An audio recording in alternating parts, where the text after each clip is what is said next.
सपने बड़े चंचल होते हैं, बंद आंखों से दिखते हैं फिर ओझल हो जाते हैं। पर कुछ लोग ऐसे होते हैं जो सपनों को कैद कर लेते हैं। वो अपने सपनों को हर दम जीते हैं, क्योंकि उनके सपने खो जाने के लिए नहीं, सच हो जाने के लिए होते हैं। ये भी ऐसे ही लोगों की कहानी है जिन्होंने सपने देखे, बड़े सपने, सपने मुश्किलों के दौर से आजाद हो जाने के, सपने संसार की हर शय को पाने के, सपने हर दम मुस्कुराने के। और अपने सपनों को साकार करने के लिए उन्होंने उसे चुना जिसने उनके लिए खुली आंखों से दिखने वाला सपना बुना।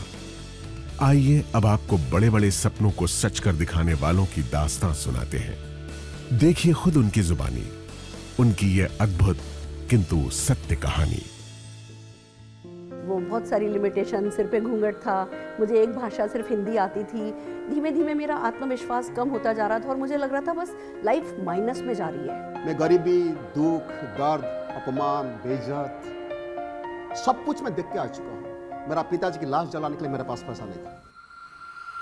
जॉब के साथ इतनी सेटिस्फैक्शन नहीं थी क्योंकि बहुत कम time I was able to spend at home. कि 2 टाइम खाने का भी चैलेंजेस होता है, उस पोजीशन के अंदर मेरी लाइफ चल रही थी। बहुत सारे बिजनेसेस ट्राई किए, होम अप्लायंसेस का बिजनेस किया अपने फादर के साथ, गवर्नमेंट्स का बिजनेस किया, गवर्नमेंट्स मैन्युफैक्चरिंग का बिजनेस किया, और जब कुछ नहीं था तो एक दुकान खोल के बैठ गए। फादर ने कहा कि बस और कुछ नहीं है, दुकानदारी करो। My father was a BD worker and they're having 7 children.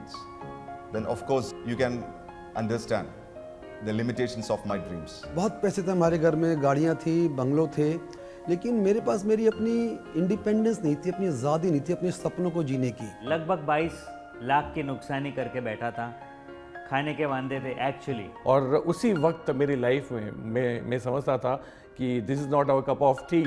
वही डायरेक्ट सेलिंग मेरी लाइफ में आया मोदी केयर के नाम से। कि मोदी केयर मेरा बिजनेस नंबर 33 है, उससे पहले 32 किस्म बिजनेस में कर चुका था। भगवान खुद नहीं आते हैं लेकिन वो किसी को भेजते हैं, और समीर सर आए हमारी लाइफ में। वो जितने भी न्यूज़पेपर के नीचे सपने रखे थे सब उभार लिए और इस बिजनेस पर काम करना शुरू किया। लोगों के लिए ये सपने पूरे करने का बिजनेस हो सकता है, लेकिन मेरे लिए ये लाइफ बचाने का बिजनेस है। क्योंकि मुझे यहाँ पर एक चीज़ नज़र आई कि विदाउट एनी इन्वेस्टमेंट मैं जो पाना चाहता था, लाइक मान सम्मान मिले, इज्जत मिले, शोहरत मिले, पैसा मिले, वो सब कुछ यहाँ से मिल सकता था। हमें नज़र आया था कि हिंदुस्तान में वापस सोने की चिड़िया, दूध की नदियाँ यहाँ से बहने वाली है। हमें ये बात समझ में आई कि हम अपने खानदान की सबसे बड़ी गाड़ी चला सकते हैं। हमें ये बात समझ में आई हम अपने पूरे मोहल्ले परिवार के सबसे बड़े घर में रह सकते हैं। जिस तरीके का भी हमारा सपना है वो इस इंडस्ट्री से पूरा हो सकता है। सुन के आया था कि लाख का इनकम होगा। दोस्तों आज का तारीख में हर महीना हमारा परिवार की मंथली इनकम होता है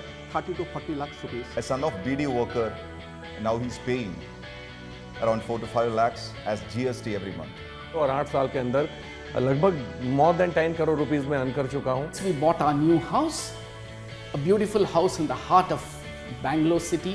वो सुरेखा भार्गव जो कभी माउंट आबू भी नहीं गई थी, आज 50 से ज़्यादा फॉरेन ट्रिप एंजॉय कर चुकी हूँ। बड़ी बड़ी गाड़ियाँ, 3 मर्सिडीज खरीद चुकी हूँ, बेटे को एक वॉल्वो गिफ्ट कर चुकी हूँ। Now I have just bought my brand new range rover villa. इस बात की खुशी है कि मैं हमेशा मेरे पेरेंट्स के साथ और बच्चे के साथ समय बिता पाया हूँ। I am living a great life. लेकिन उससे भी बड़ी बात क्या है ना, मुझे मौका मिला बहुत सारे लोग की जिंदगी को टच करने का। In my team now, we have created more than 60 millionaires. That means those people are earning around 1 to 6 lakhs rupees every month. Modi care, आजादी सपनों को जीने की।